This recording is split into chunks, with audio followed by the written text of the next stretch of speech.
Hello and a very warm welcome back to the garden.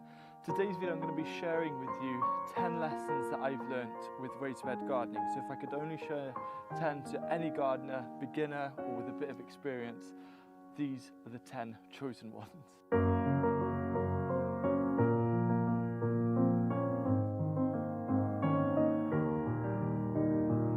The first lesson is that raised beds have wetter and drier areas.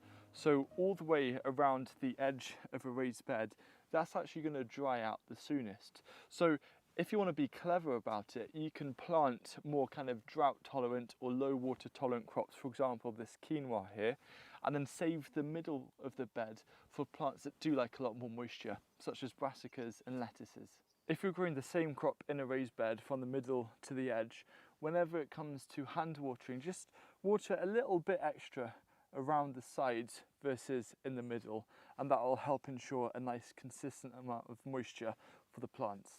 The second lesson is that on a slope, raised beds do work versus doing a tiered system, which is often a lot more expensive. Now if your slope is kind of south-southeast facing, this is perfect because you're actually angling the soil closer to the sun. Just like a solar panel, you put that on an angle, for example a roof, you're not just going to put it on the flat ground because you get better solar gain.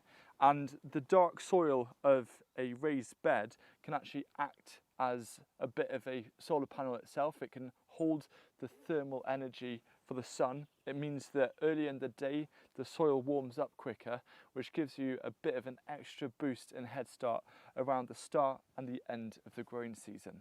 One downside though of using raised beds with slopes is gravity. If your soil isn't quenching the water straight away and you get a lot of heavy rain, it can actually start to move and shift some of the soil down to the bottom of the bed. So the way to adjust that is just every autumn rake a little bit over, back up to even it. If it means growing food versus not growing food, it's definitely worth doing. A huge benefit of using wooden raised beds in particular is that it actually serves as a nice foundation on which you can build or add different accessories very easily to your bed. For example, this is a trellis that I made around about 4 years ago now, and it's still standing out of the way of putting, say, a trellis within the bed.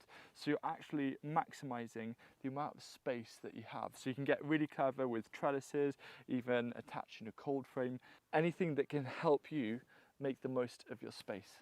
As well as being able to attach different accessories to a side of a wooden raised bed, another benefit is that you can actually use the sides as seating around the garden, and that's actually something really nice if you need a coffee break or you want to look at something. Being able to sit virtually anywhere is a massive benefit. One of the biggest lessons has actually been how wide should raised beds be. I've settled to what I think is the perfect size for access on all sides, which is 1.2 meters or 4 foot wide. This means whether you're on one side or the other, you can comfortably reach in to the middle of the bed. When you have a bed that's wider than 4 foot, you'll find yourself having to put your foot in to do a little bit of work, and that isn't something that you want to do in terms of disrupting the soil. The fifth lesson is probably the biggest one because it influences so many different things. The first is being a set size and raised, and it actually has a physical border. It means unlike a border bed or an in-ground bed, the grass around it never encroaches onto the bed, which means that the bed is always going to stay the exact same size rather than getting maybe a little bit smaller over time or a little bit wider. And that makes it much easier for planning exactly how many plants you want to put into an individual bed. Moving on from the fact that raised beds never change size, the other real benefit of them is actually it splits up a whole garden into manageable bite-sized chunks. One of the things that I really actually like to do is to treat each bed as if it's its own garden. So if I am ever feeling a little overwhelmed, I can just focus on one area rather than looking at the whole garden. And you can actually take this a step further and have raised bed themes. So for example, one bed could be a salad garden, another bed could be a herb garden, maybe an edible flower garden, and it's a really nice way to split up your space and keep it nicely managed. This also creates another benefit of splitting your garden into bite-sized chunks, because weeding means that you can just focus whenever you come up into the garden on a couple of beds at a time, and suddenly it makes the whole task feel a lot less overwhelming. The final thing is, if suddenly life gets really busy and you're struggling with time for your garden, you can do one of two things. The first is you could just bulk plant one crop in a raised bed, for example a load of kale or potatoes, so you can just quickly plant it up, let plants grow, occupy it for a few months and then harvest it, so you can kind of save a bit of time there. Or secondly, you can put the bed into dormancy stage by just covering it with a few layers of cardboard, and when you do have the time to dedicate to that bed, pull off the cardboard and plant straight into right away. Against perhaps popular belief, I actually think it's easier to do slug control with raised beds. There's a few reasons why. Firstly is if you have ducks and you want to put ducks through your garden, the raised beds is often enough of a deterrent to stop them having to actually jump up. Instead, they can go around the grass and look for slugs. The other thing is that it makes it really easy to put planks against the side of a bed, which then you can capture slugs. And also we've got a snail here that I will rehome at a later date. But it just makes it very simple to go around and attach planks either onto the ground or onto the side to then capture any potential slug problems. Also, when you're doing a slug bust in the night and you're going out and you're looking for slugs, it's actually, I think, much easier to find slugs because you've got the path and then you've actually got a clear bit of space. So unlike trying to look for slugs on soil or on leaves, you can actually see when they're moving from one bed to another. What I found that helps the most with dealing with slugs is actually just taking a little pride with your garden and keeping it nice and tidy. So if you have any pots or planks just lying about, just put them away because that's perfect slug habitat. And also, if you have grass around the edges of your garden, just try and keep it as low as possible. Another important lesson is that the yield and productivity of a bed is controlled by how healthy the soil is, and to actually prioritize the soil, the health of the soil, over the plants, because if you focus on the soil and you make that as healthy as possible, that makes the biggest difference. Right here we've planted some green manures, so we've got field beans that have been interplanted with buckwheat, because one of the most important things to do is to have plants growing in the ground as much as possible. Around 10 to 40% of the sugars and the other molecules that plants create via photosynthesis are sent out by their roots to feed soil life, which in return will give your plants the nutrients that they're looking for. So things, for example, mulching with compost, mulching with grass clippings, which has been a massive one this year, if you're okay in terms of slug populations, and then growing as many plants throughout the season as possible.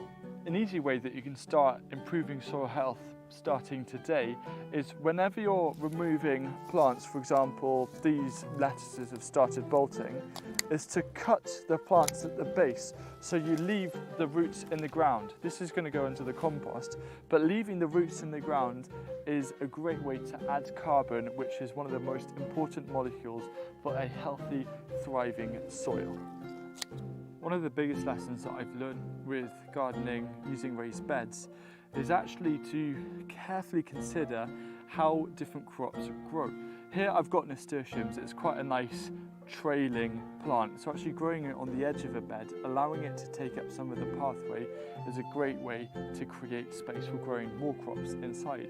Another example here is oca. If I plant oca on the side and let it grow out, it opens up more space within the bed to continue planting extra plants, which leads to better productivity.